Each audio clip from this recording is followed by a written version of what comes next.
Moments ago, we just got some breaking XRP news that will be of interest to you if you hold XRP. I also want to put out a quick story in this video. Guys, I hear you. The voice sounds a little bit rough. This will be the last video unless something can top this news. But because it came out about 35 minutes ago from the time of this recording, and you know I like to get stuff out to you in real time. I don't like to wait several hours and put out news that you may have already heard. I want to make sure we got out this quick video. And that is that Grayscale, it just came out, the Grayscale large cap fund that was approved last night. Grayscale, massive institution, right? Tomorrow, the Grayscale large cap fund that does in fact hold XRP goes live. And so a lot of people were asking, when will this go live? Tomorrow. Now, on the Rex Osprey, and I'm going to get into a quick story on that in just a second.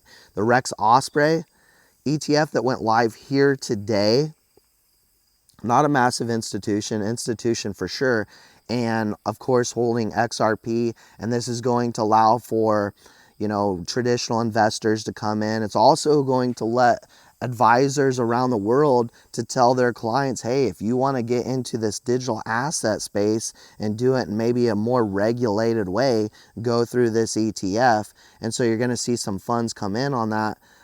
This is nothing. This Osprey XRP ETF, which I am excited about, this is a historical moment and something we should all be very happy about, is nothing in comparison to what comes, I believe, in October with some of those bigger institutions that have already filed several, right, that will go live. And I do foresee a BlackRock ETF filing coming this year as well. And so with all of that, I wanted to just put this out real quickly. I got a random text from a friend here about 20 so minutes ago. He lives in Arizona, close friend of mine. We grew up together, and I got him into XRP. We got into a conversation about digital assets and stuff earlier this year. He got into XRP. He's more of a traditional investor, more into stocks, knows a lot about stocks, you know, been in stocks for years and years like I have as well. He just went big on the Osprey XRP ETF. My point being, this is what a lot of people are looking for. These are the type of products that they want, that are in the traditional markets already and understand how these funds work and want a piece of that action as we start to see traditional investors flood in. And so it's hard saying how much capital is going to start flooding into them, but I know for a fact, I'm speaking from a friend I just spoke to earlier, stating that he just went big, very big, and he's not playing around, and got in on this Rex Osprey XRP ETF. What do you guys think is going to happen when we start to see these ETFs launch, these big institutions, and not only that, the big institutional buyers come into them? We're going to have some fun. And so here earlier today, quick plug, subscribe if you haven't already so you can join our community tab. But I put out on the community tab, hey, when do you think we have that $100 party? Because remember, when we hit $100, this community, as long as you hold one XRP, you're in the door at this party that we're going to have in Indianapolis, Indiana when we hit 100. But when do you think it's going to happen? A lot of people think this year.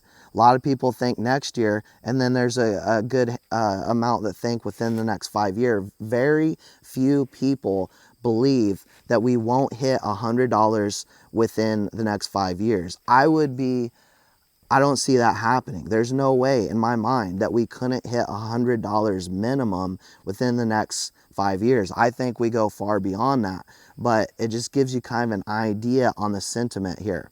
And so as we see these XRP ETFs go live and traditional investors come in because they see it as a more regulated market, maybe a safer way, and they don't want to, you know, or don't know the space like us and get into institutional grade custody like I Trust Capital. In fact, I had a friend that just moved over from Caleb and Brown to I Trust Capital because I told him, hey, nothing wrong with Caleb and Brown, but the fees are like 3.5% per trade versus iTrust Capital. You get the same institutional grade custody and they're only 1%.